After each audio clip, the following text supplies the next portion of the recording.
अस्सलाम वालेकुम रहमतुल्लाहि व बरकात। अल्लाह के नाम से शुरू जो बड़ा कृपालु और अत्यंत दयावान है।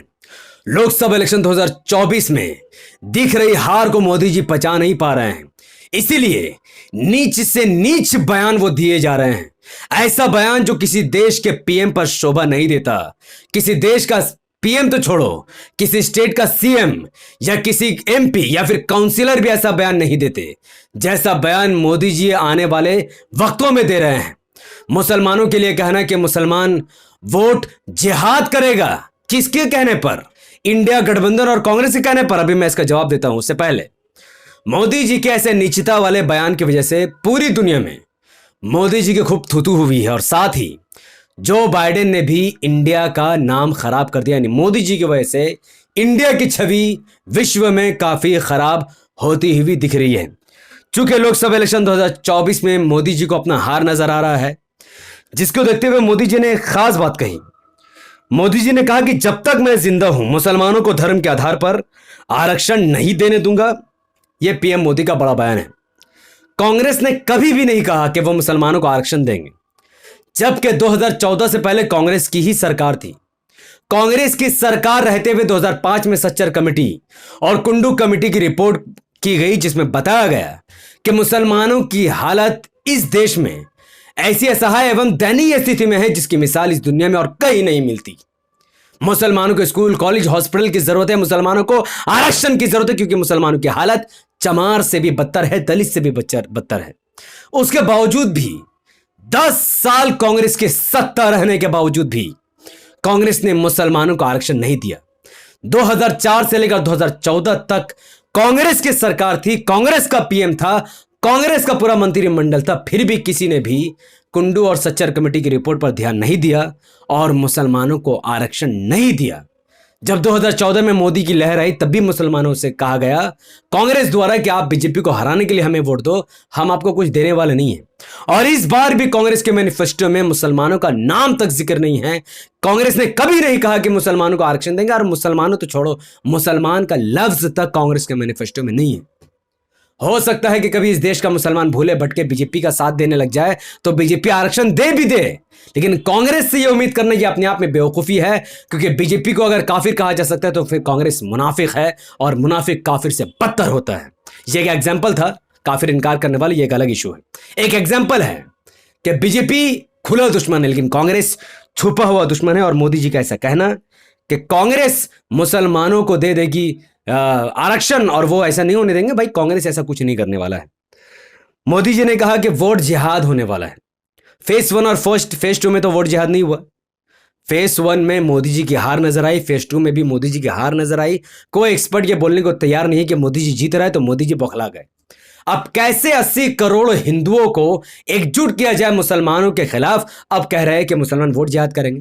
क्या आपके दिमाग में कभी यह सवाल उठा कि आखिर मोदी जी 2014 से लेकर 2024 तक पीएम हैं, और अब अचानक अंत में हिंदू मुसलमान मोदी जी क्यों कर रहे हैं? मोदी जी अचानक वोट जिहाद जैसा वर्ड क्यों यूज कर रहे हैं? क्योंकि मोदी जी को एक डर सता रहा है।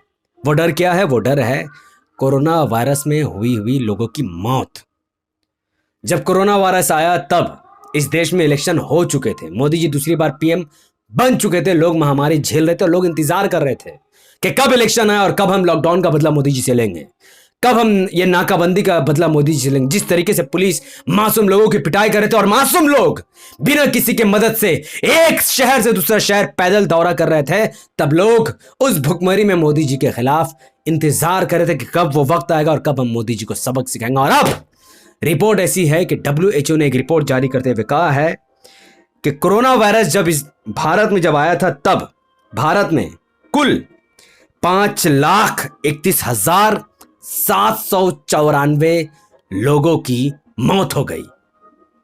इतनी लाशें बिछी थी, खास करके हिंदू समाज के लोगों की, हिंदू समुदाय के लोगों की, हमारे भाई और बहनों की इतनी लाशें गिरी थी मोदी जी की लापरवाही और सही अस्पताल ना बनाने की वजह से, ऑक्सीजन की कमी की वजह से, अस्पताल के खराब हालात की वजह से, गलत सरकार चलाने की वजह से, कि उन लाशों को जलाने तक का समय नहीं था। जलाने के लिए पैसे मांगे जा रहे थे। तब हमारे गरीब हिंदू भाई और बहनों ने अपने मां बाप, भाई बहन, घर परिवार के लाशों को गंगा किनारे दफना दिया। ऐसा काम किया जो काम मुसलमान करते हैं वो दफनाने का काम हिंदुओं को करना पड़ा। लाशों की लाइन लगी हुई थी, कुत्ते उन लाशों को नोच रहे थे, खा रहे थे। जिन लाशों का अंतिम संस्कार किया जाना था, इज्जत के तरीके से उन लाशों की खुनारेजी की गई। कुत्ते उन लाशों को खाते रहे और आखिरकार सरकार ने उनको पूरा प्लेन कर दिया, उखाड़ कर उस कब्र को फेंक दिया। यह दौर गुजरा है इस देश में मोदी जी की गलत नीति की वजह से, मोदी जी की गलत पॉलिसी की वजह से 5,31,794 लोगों की कोरोना वायरस की वजह से मौत हो गई। और अब जब यह खबर सामने आ रही है कि मोदी जी के हड़बड़ाहट और गलत फैसले की वजह से कोविशील्ड पूरे देश के लोगों में लगाए गए, और अब खबर ऐसी है जो दिल दहला देने वाली है कि 22 दिनों में 32 साल तक के 388 युवाओं को हार्ट अटैक आया है। और ये लोगों का मानना है कि यह हार्ट अटैक तब से आ रहा है जब से उन्होंने कोविशील्ड लगवाई है। और इस पर मुकदमा चलाने की भी बात की जा रही है कि कोविशील्ड वैक्सीन की वजह से ही उनके बच्चों की मौत हो रही है। मोदी जी घबरा चुके हैं इन सब चीज देखकर। अब मोदी जी कह रहे हैं कि ना उन्होंने 10 साल में अच्छा अस्पताल बनवाया, ना मोदी जी ने 10 साल में स्कूल बनवाए, ना मोदी जी ने 10 साल में बड़े बड़े IIT या इंस्टीट्यूट खोले, बल्कि 10 साल से मोदी जी सत्ता की मलाई चाट रहे हैं और गरीबों को मरने के लिए छोड़ रहे हैं। नोटबंदी, लोग मारे गए, 100 से ज्यादा लोग लाइन में लगकर अपने ही पैसे लेने के लिए मारे गए। लॉकडाउन, हजारों लोगों की मौत, भूखे प्यासे चलने की वजह से लोगों की मौत हो गई। फिर कोरोना वायरस, 5 लाख से ज्यादा लोगों की मौत, और फिर वैक्सीन दिलाने की वजह से अब हार्ट अटैक दिन ब दिन हमारे देश में बढ़ रही है और लोगों की मौत हो रही है। इन तमाम चीजों को देखते हुए मोदी जी समझ गए कि लोग उनको वोट नहीं करेंगे। तो अब मोदी जी क्या करता, मरता क्या ना करता। मोदी जी कह रहे हैं वोट जिहाद, मुसलमानों को आरक्षण नहीं देंगे, मुसलमान ज्यादा बच्चे पैदा करते हैं, कांग्रेस उनको संपत्ति दे देंगे। जबकि ऐसी कोई भी बातें कांग्रेस ने नहीं की, क्योंकि कांग्रेस मुसलमानों को भलाई करने वाले कार्य नहीं करती है। और अब मोदी जी के इन सब उल जलूल और गलत बयानबाजी की वजह से हमारे देश का नाम खराब हुआ है। जो बाइडेन, जो कि अमेरिका के प्रेसिडेंट है, उन्होंने कहा कि भारत जेनोफोबिक देश है। क्या आपको पता है कि जेनोफोबिक क्या है? और ये कितना बड़ा बयान है जो बाइडेन ने दिया है। जो बाइडेन ने कहा कि भारत एक ऐसा देश है जो जेनोफोबिक है। जेनोफोबिक का मतलब है कि भारत एक ऐसा कंट्री है, भारत जो दूसरे देश के लोगों से नफरत करता है, दूसरे देश से नफरत करता है, अपने देश के अलावा बाकी तमाम देशों से नफरत करता है। ऐसा घटिया देश है भारत। ये बात जो बाइडेन कह रहा है। हालांकि इस बात में कोई सच्चाई नहीं है। भले से इस देश में नरेंद्र मोदी जी पीएम और बीजेपी की सरकार हो, लेकिन नफरत बीजेपी के लोग करते होंगे, लेकिन भारत के 140 करोड़ लोग किसी देश के लोगों से नफरत नहीं करते।